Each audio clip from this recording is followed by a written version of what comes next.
Well, joining me is Nationals frontbencher and former Deputy Prime Minister Barnaby Joyce. Barnaby, great to have your company tonight. Listen, I want to know, is the Coalition's nuclear plan going to give us all cancer and heart attacks and strokes? Well, it's just total rubbish, isn't it? If that was the case, then everybody around Lucas Heights would be, I don't know, mutants. And it's just BS. I mean, they live very happily there. Houses there, I think there was a block a number of years ago, vacant blocks off for $1.3 million. Go talk to the people of Lucas Heights, see if they're unduly concerned about the fact that Australia's only nuclear reactor is right next door to them. I might tell you they actually work there. This crazy, pathetic overreaction that you would expect from people who just don't want an alternative to baseload power. If you don't want baseload power, you've got intermittents. You're going to have intermittents. You're going to be poor. You're going to be broke. You're going to make the nation weak. Ultimately, it becomes even a threat to our capacity to defend ourselves. We're a weak nation, a weak economy. You don't think other people are foolish enough not to recognise that and say, "Oh well, here's a go for us." I mean, obviously, a totalitarian regime. We are doing our best to destroy this country with intermittent power. We really are. We're giving a good hard crack at it.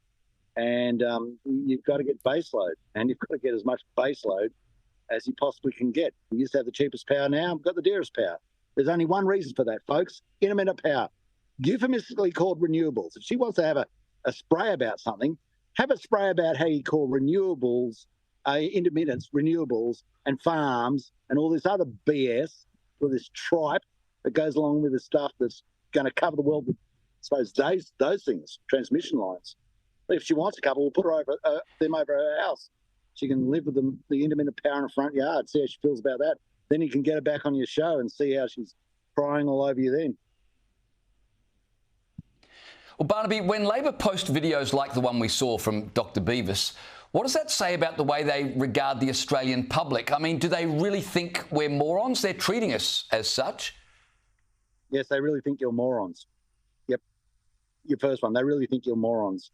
They think you're morons because they think they're enlightened. They think that all knowledge resides in the airy chambers in which they live.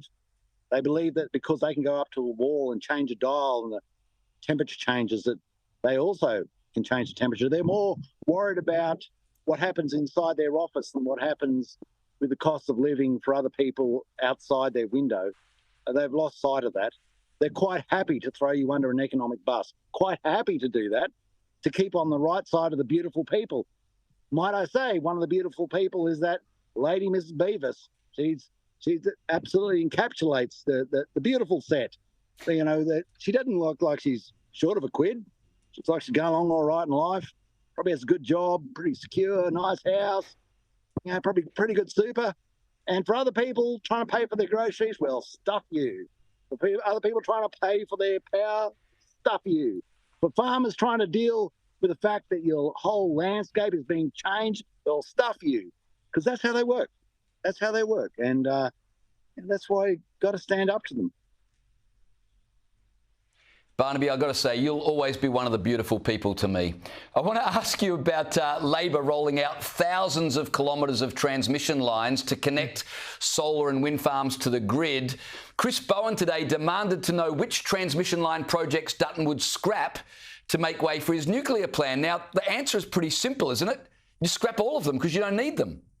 Well, hopefully the one over the New England, hopefully the one that divides into two, so I've got two of them over my place, joins back into one, and then goes over, irrigation farms, cattle farms, destroying the value of people's land, connecting to these swindle factories, these photovoltaic fields of black, which people who live next door to them find the value of their property goes through the floor. The people who live in sight of the wind turbines and other swindled monuments, they find their value of their properties going down. The fact that we have to now tell in our livestock production assurance scheme whether we have solar panels or wind turbines near us, and what is our stocking plan to keep stock away from them. I mean, this is the reality of us. I mean, all those people, those enlightened, wonderful people, why don't they? This is a height of hypocrisy. If you say, let's put the wind turbines off your beach. I bet she lives near the sea, off your beach or in the Central Highlands. And then we'll run the transmission lines over your house to get to Sydney nice and quick. Nice and quick. No loss of electrons there. Straight in, zip. But of course, then she'll be, oh no, we've got to have wind turbines and swindle factories, photovoltaic fields of Blackbird. We've got to have them in your place, not in our place.